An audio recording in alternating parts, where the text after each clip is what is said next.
Yan, good day mga kabagis. Welcome to my YouTube channel, Kabagis Ate Ira Vlog. So ngayon guys, nandito po tayo ngayon sa Machu Temple. Ayan, tara samahan niyo po ako dito sa Machu Temple dito sa La Union. Ayan, pasyalan natin, tingnan natin kung ano makikita natin dito sa labas at sa loob guys. So tara po. Tara, yahoo!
Ayun mga kabagis, kung nakikita po ninyo, ito yung mga tao pong pumapasyal dito, ayan po, sinusubukan nilang maglagay ng ganyan, magsindi ng insenso para po itusok o itirig din sa harap ng altar nitong temple. So ayan mga kabagis.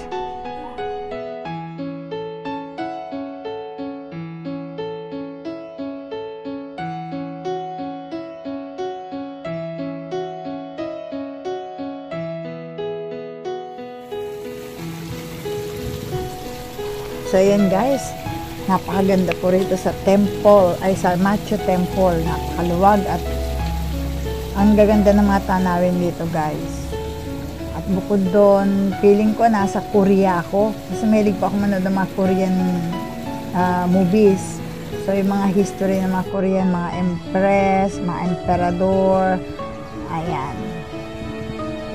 So ayan mga kabagis, sana po ay nagustuhan niyo itong aking videos na hinandog sa inyo ngayon. Ayan. So, hanggang dito na mga kabagis at maraming salamat po sa mga nanood ng videos ko. Thank you so much guys. I love you all. Bye-bye. Ako si Empress Kabagis. Yahoo!